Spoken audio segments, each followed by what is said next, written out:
परमेश्वर के लोगों ने उसकी आज्ञा उल्लंघना की, इसलिए उसने उनके दुश्मनों को उन्हें गुलामी में ले जाने दिया। उन्होंने यरूशलेम का नाश किया और बहुत से यहूदियों को उनके अपने देश बाबुल में ले गए। दानियेल बाबुल में गए यहूदियों में से एक था। उसने परमेश्वर पर भरोसा किया और दिन में 3 बार उसे प्रार्थना की। परमेश्वर ने दानियेल को आशीष दी और वो उस देश में एक शक्तिशाली अगुआ बन गया।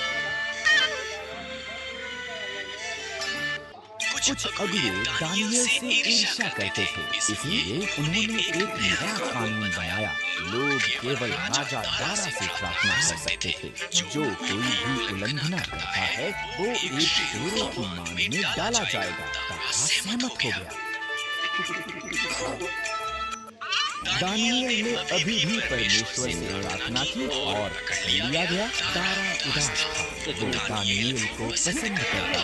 उसने जाना कि उससे चालाकी की गई थी, पर वो कानून को नहीं बदल सकता था। दानियेल को शेरों की मांद में फेंक दिया गया। शेर दहाड़े और दानियेल की तरफ आए। तब एक स्वर्गदूत पहुंचा। परमेश्वर ने उसे भेजा था। स्वर्गदूत ने शेरों का मुंह बंद कर दिया। दानियेल ने बिना किसी नुकसान के वहां पर दिन निकलने पर राजा दारा ये देखने के लिए गए कि क्या दानियेल जीवित था। परमेश्वर ने मुझे बचाने के लिए स्वर्गदूत को भेजा। दानियेल ने कहा।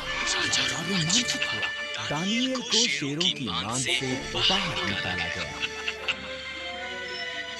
तब राजा दारा ने दानियेल के दुश्मनों को मांद में डाल दिया। शेर उन्हें हड़प कर गए। राजा दारा ने उसके राज्य में दानियेल के शक्तिशाली जीवित परमेश्वर का आदर करने के लिए कहा। फिर फारस की रानी थी, यहाँ तक कि उसका पति राजा क्षयर्ष उसके रहस्य को नहीं जानता था। एस्तेर यहूदी थी।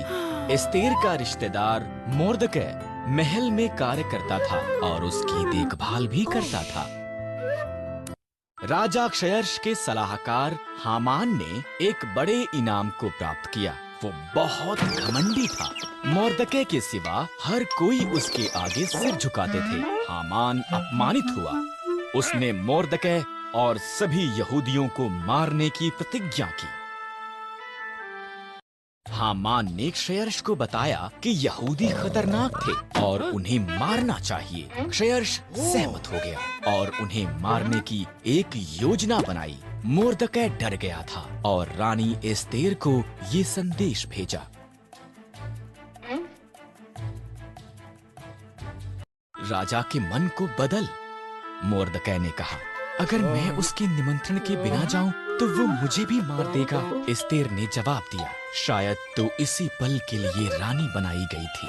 मोर्दकै ने कहा। एस्तेर साहस के साथ ये प्रयास करने के लिए सहमत हुई। वो सिंहासन के कमरे में गई। राजा क्षयर्ष उसकी सुंदरता से चकित हुआ और उसे अंदर निमंत्रण दिया। क्या हम हामान के साथ रात का खाना खा सकते हैं? उसने पूछा। हामान उसके पिछले आंगन में एक बड़े खंभे का निर्माण कर रहा था। उसने इस पर मोर्दकै को मारने की योजना बनाई थी। तब राजा का निमंत्रण आया, इसलिए हामान रात के खाने के लिए महल में गया। एक मनुष्य मुझे और मेरे लोगों यहूदियों को मारना चाहता है। एस्तेर ने राजा क्षयर्ष को बताया। कौन ऐसी बात करेगा? उसने पूछा। दुष्ट हामान। एस्तेर रोई। हामान, सिपाहियों, उसे मार दो।